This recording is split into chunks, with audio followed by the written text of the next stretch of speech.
أعوذ بالله من الشيطان الرجيم بسم الله الرحمن الرحيم. Dear students, I'm staff teacher engineer Kalimullah, director Bright Future Institute Batkhela Malakand na حاضر staff سره د lecture number 18 کوم چې د module number 5 دویم نمبر lecture دی. په previous lecture کې مونږه د مختلف hazards identification کړو او هغه one by one ډېر په تفصیل سره دا غي ذکر کړو چې for example د heights na sa hazard occur کې دي شي د housekeeping na getting in out, fire, electricity, computer overstation, chemicals, bullying, aggressions, violence دا ټول مونږه د hazard شي دي دا ټول مونږ په تفصیل سره ویلو. په نننی لیکچر کې دغه چې کوم دی ټاپک دا مزید مخکې بوزو او کم مونږ چې نور داغه hazards دي داغه identification کو او هغه باندې تفصیلی بحث کو. دا next زمونږ سره چې کوم hazard دی lighting په خپل ځای باندې یو ډیر زیات لوی hazard دی. for example داغه سره thunder storming چې دی یا ډیر flash light چې دی تاسو ګورئ چې کله ناکله زمونږ سره بلکې نن سبا چې څونه ګاډي دي نو هغه ویکل چې دی هغه های فلیش لایټ استعمالوي هغه په وجه باندې چې کوم را روان کسي هغه بالکل رون شي هغه ته بالکل څه په نظر باندې نه راځي.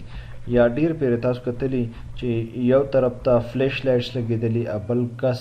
لایټونه ډیم کړي نو هغه کوم چې ډیم لایټ ولته هغه ته بل چې کوم دا فلیش لایټ لګولې دی نو داغه نشاته فار ایگزامپل بل یو ګاډی را روان دی نو هغه دونه فلیش لایټ لګولې چې دا کم ډیم لایټ والا دی دا داغه د وجه نه ډسټرب شي او هغه بل کم را روان ګاډی ته څه په نظر باندې نه راځي نو هغه د سرکولایټ شي او دوانه اکسیډنټ داغه د وجه نه اکر شي. نو لایټینګ په خپل ځای باندې یو ډیر زیات لوی هزارډ دی او دینه ډیر زیات اکسیډنټ شي دی هغه واقع کېدی شي. مینوال هینډلینګ د دینه هم ډیر زیات هزارډز هغه اکر کېدی شي. مینوال هینډلینګ فار ایگزامپل داسې دا چې د دې په وجه باندې یو کس چې دی هغه لاس خپه ماتېدی شي. د مینوال هینډلینګ په وجه باندې څه آیټم داسې چې هغه سړی اوچتوي او د هغې په وجه باندې په ملا کې په خپل کې بریخ واوړي په لاس کې بریخ واوړي. لکه ما ته بله ورځ یو ملګري خبره کوله هغوی جیولري شاپ دی او هغه ما ته دا وی چې زمونږ د ډای کاسټینګ دپاره د کاسټینګ دپاره یو مشین ډېر زیات هیوي نو هغه ما دویم چت ته خیجو نو چې ما خیجو نو هغې ته ما زور کړله او د هغې په وجه باندې زما پټو زور واغېستو او د پټو د زور په اغېستو په وجه باندې زما د ملا بریخ اکر شو او ما ته یو ډېر زیات لوی تکلیف سره د پین سره زه مخامخ شوم. نو مینوال هینډلینګ په خپل ځای باندې ډېر زیات یو لوی خطره ده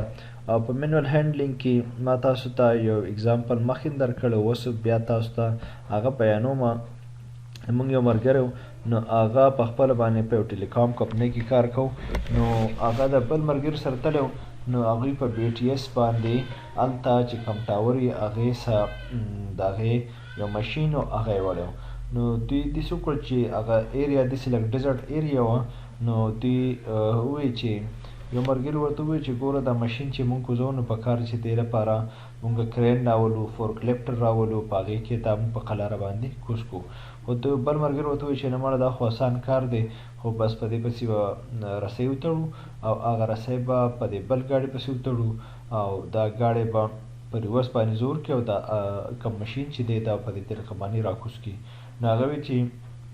دغه طریقه مونږ کله اپناو کړله مینوال هینډلینګ مو وکړو نو هغه مشین چې دی هغه راوغورځېد ځمکې ته او هغه مات شو او هغه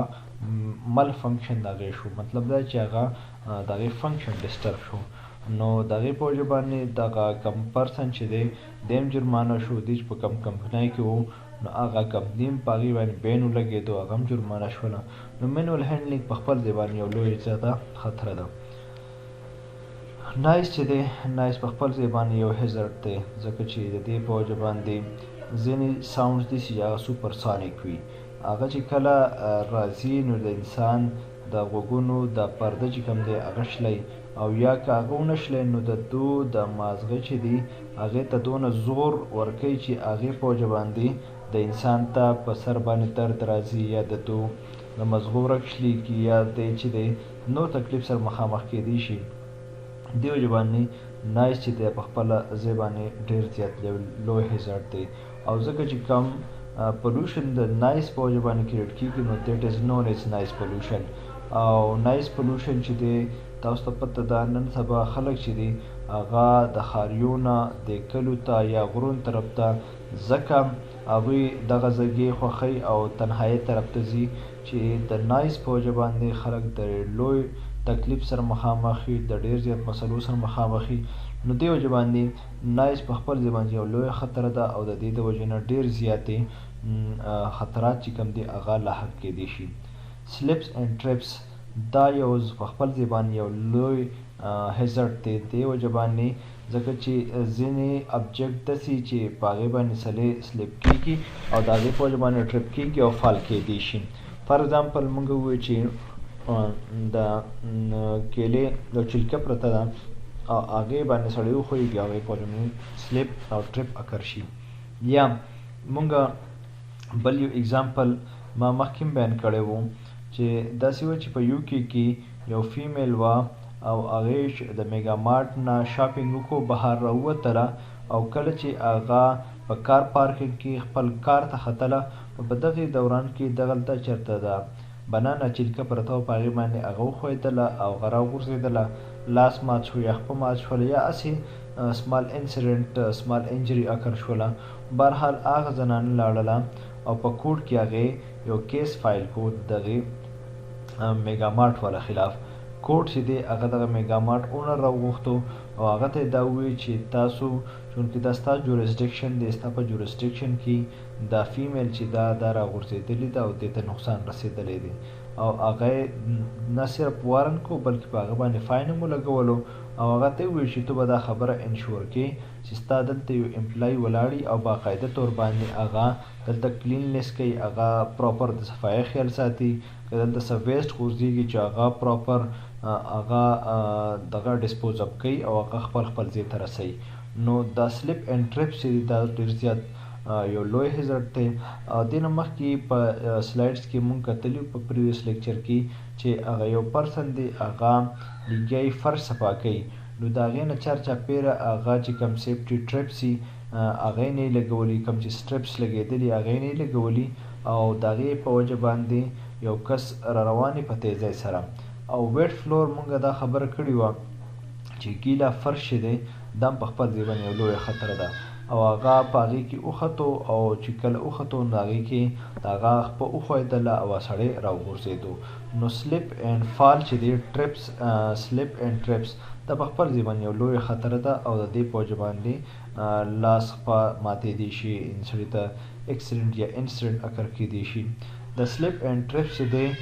دا یو تاسو بل د هغې یو اگزامپل په ذهن کې کیدی چې مخکې به داسې سپک ټایپ لیس ویټ چپل راوتی و داسې لایټ ویټ به و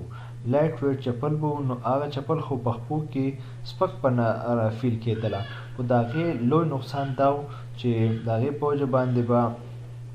معمولي یوز شوله نو هغه به سلیپري شوله نو چې سلیپري به شوله نو په واشروم کې به په هغې کې خلک چونکې هغه لامده شوله نو په هغې کې به خلک ډېر زیات راخوځېدله او د سلیپ اینډ ټریپس شکار کېدل به د دې معمولي اکسیډنټس په وجه باندې ما ته یو ملګري خبره کوله چې زمونږ یو رشته دار دی او د هغه والد صاحب دی نو هغه د سلیپ اینډ ټریپس په وجه باندې او د دې خویونو چپلو په وجه باندې چې دا د سل یو نیم سل 200 روپو یا 300 روپو چپل دي او د هغې چپلو په وجه باندې هغه په واشروم کې راوغورځېدو او هغه ملا دونه مضبوطه ولګېدله چې هغه د ملا یو مستقل بیمار شو په کټ پرېوتو اپریشن یې وکړلې او اوس هم هغه په بیډ باندې پروت دی نو ګورئ لږ معمولي بې احتیاطي او هغه انسان کټ ته رسوي ځکه مونږ وایو چې سیفټي چې ده دا مونږ صرف د دې لپاره نه وایو چې په دې باندې سړی ډېر پیسې وګټي بلکې د سیفټي مقصد دا هم دی چې انسان خپل ځان هم سیف کړي خپل کور والا هم سیف کړي ماشومان هم سیف کړي او د دوی سراونډینګ چې څونه خلک کار کوي چې هغه ټول په سیف انداز باندې راشي دا د سیفټي مقصد دی سټرس په خپل ځای باندې یو لوی هیزارډ دی ځکه چې کوم ځای کې سټرس وي نو هلته یو کار چې دی هغه په نارمل حالت کې نه کیږي، په سموث انداز کې نه کیږي. هلته مطلب دا دی چې هلته یو ټینشن کریټ کیږي، هلته خلکو ته قهر کیږي، هلته خلک چې دي د یو بل اگینسټ خلک یو بل ته کنځلې کوي، خلک یو بل چې کوم دی په بده باندې یادوي، یونین جوړیږي. نو دې وجه باندې سټرس په خپل ځای باندې یو لویه خطره ده، او د دې دا چې سټرس چې دی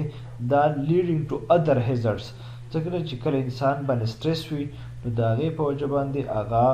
خپله خبره هم پراپر انداز باندې نشي کولی، او هغه د نورو مسلو مخامخ کیدی شي. او هغه مسلې دا چې فار ایگزامپل انسان په سټرس کې د کور نه راوځي او دی ډرایوینګ کوي، نو میبي چې دی د بریک په ځای باندې اکسلیټر هغه پریس کړي، هغه دباو کړي، او دی چې دی د حادثې شکار شي. نو سټرس په خپل ځای باندې یو لوی دغه دی دا هیزرډ دی. نو دې وجه باندې سټرس او ټینشن چې دی دا نور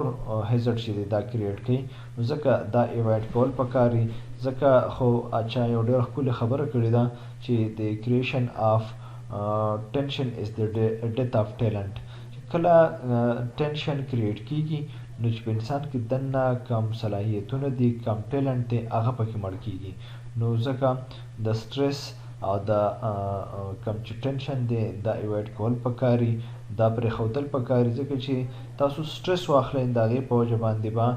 تاسو چې کم نارمل کم کارونه کولی شئ، تاسو کې کم صلاحیت دی، نو هغه صلاحیت به هم ستاسو نه هغه سلب شي، هغه صلاحیت به هم ستاسو نه پاتې شي، او تاسو به بیا کار په صحیح انداز باندې نشئ کولی. ځکه